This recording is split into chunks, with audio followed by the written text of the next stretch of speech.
Yo hablo mucho, así que voy a intentar, porque es que todo lo que ellos están diciendo, ya mi mente está pensando en múltiples caminos, entonces voy a intentar dedicarme a mi eje temático, aunque es muy difícil porque todo se va relacionando con el otro.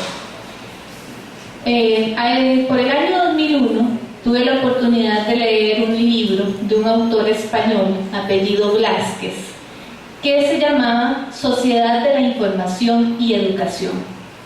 Este autor plantea que el ser humano ha pasado 4 etapas y que en cada una de esas etapas ha habido una tecnología que le ha permitido comunicarse. Y gracias a esa tecnología tenemos una cultura y además una forma en la que se han dado los procesos educativos. Entonces, primero la sociedad comenzó hablando y por lo tanto la tecnología de la comunicación era oral y la forma educativa ¿cuál era? Conversar, hablar el uno con el otro. Luego empezamos a dejar marcas y a dejar escritos y esto nos llevó a una era basada en la escritura, en donde lo importante era tener algo con lo cual dejar nuestra huella y nuestro legado. Luego entonces resulta que aparece la imprenta y es esa oportunidad para tener una gran cantidad de duplicación de esa información y aparecen los libros y entonces ya no tienen que estar los monjes ahí escribiendo todos los libros, etcétera, etcétera, sino que puedo duplicar la información constantemente. Y esa es la cultura impresa, de la cual todavía nosotros vivimos, porque creo que todos tenemos en nuestra casa al menos un libro. ¿Ok? Pero el autor también plantea que tenemos una tecnología de la comunicación electrónica que nos ha llevado a una 4ª era y que entonces nuestra cultura es una cultura de la información y la comunicación y por lo tanto nuestra forma educativa debería estar basada en lo tecnológico. Y entonces en aquel momento, año 2001, yo me dije, bueno, si ya debiéramos de estar en lo tecnológico y yo en mi clase tengo una pizarra verde que compro tizas de colores para ver si llamo la atención de mis estudiantes y logro hacerlo explicar bien. Entonces, ¿qué necesito hacer para entrar en esa cultura y poder estar más cerca de lo que mis estudiantes requieren o necesitan de acuerdo con lo que la sociedad en este momento pide? Y bueno, en ese proceso fue que empecé a estudiar precisamente la parte de tecnología educativa, la cual me tiene por aquí en la Universidad Nacional en este momento. En particular, haciendo esta primera parte, hay una autora que se llama Elena Barberá, que trabaja en la Universidad Oberta de Cataluña. Esta es una universidad que es 100% virtual. Y entonces, toda la gente que estudia ahí solamente se ve por medios electrónicos y envían sus trabajos por medios electrónicos. Y ella en particular se ha adentrado en el tema de la evaluación educativa y el uso de tecnologías. Y plantea 2 preguntas muy interesantes que quisiera retomar con ustedes. La primera es la siguiente: ¿realiza la tecnología verdaderamente aportaciones específicas en el campo de la evaluación de los aprendizajes? ¿O se trata de una mera copia de la evaluación que se realiza en las aulas presenciales? Segunda pregunta: si las hubiere, esas aportaciones ¿facilitan o entorpecen el proceso de enseñanza y aprendizaje o simplemente se trata de un formato distinto y acorde al contexto virtual de educación? Entonces, teniendo esas 2 preguntas, pues entonces, como educadora, y creo que aquí la mayoría también lo es, tenemos que ir más allá del uso de la tecnología por la tecnología, aun cuando estoy formada en eso. ¿Por qué? Porque más allá de utilizar la tecnología, estamos formando seres humanos.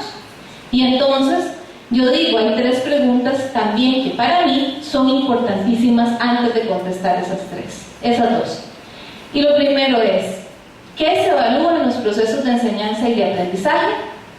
¿Para qué se evalúan los procesos de enseñanza y de aprendizaje? ¿Y cuándo es que yo evalúo en esos procesos de enseñanza y aprendizaje? Bueno, aquí la mayoría de los estudiantes que pertenecen a nuestro programa de estudio ya llevaron al menos un curso de evaluación, lo están haciendo en este momento. Entonces, si yo digo, bueno, ¿para qué se evalúa?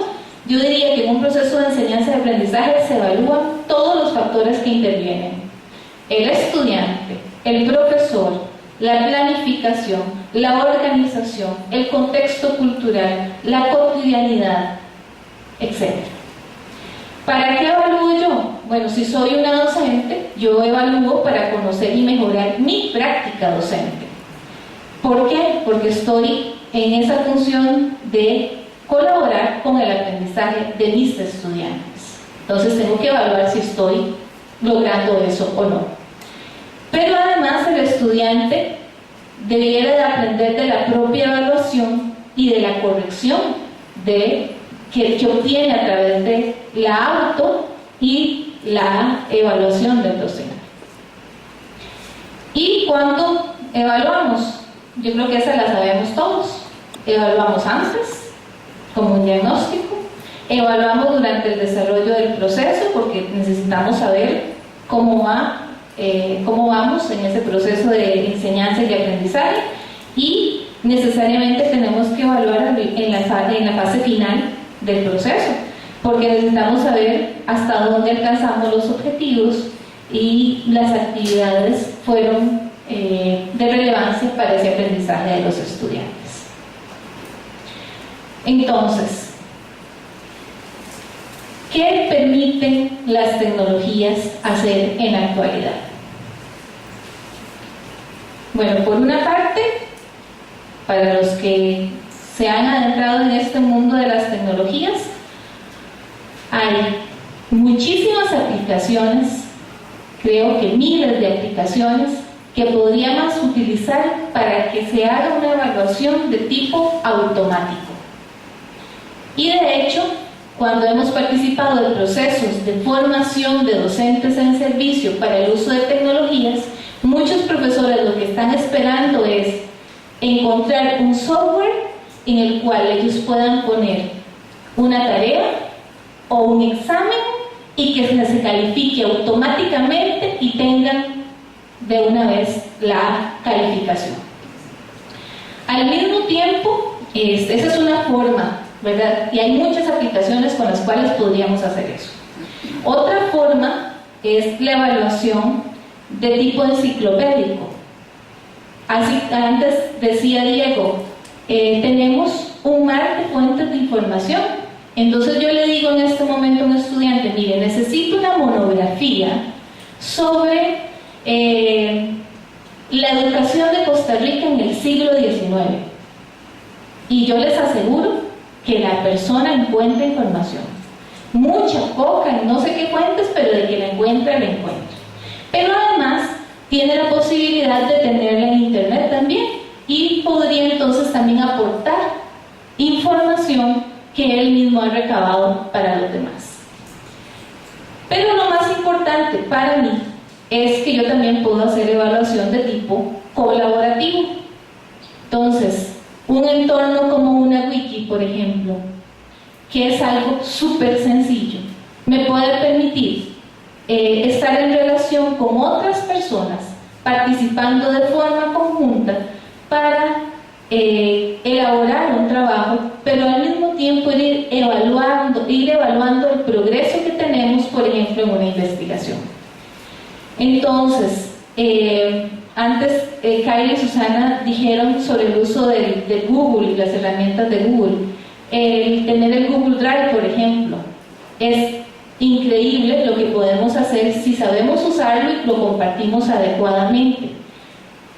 Pero no es solamente utilizarlo como una forma de almacenar información, es una forma de compartirla, de trabajar con otro, de entenderme con el otro, de que yo escribía algo y Susana me entendió otra cosa, entonces que me deja un mensaje o que nos ponemos de acuerdo y nos conectamos. Bueno, esa es una forma también de evaluar mi mismo progreso como docente y también como estudiante. ¿Cómo ando con el tiempo? Ya, ok, bueno, muchas gracias.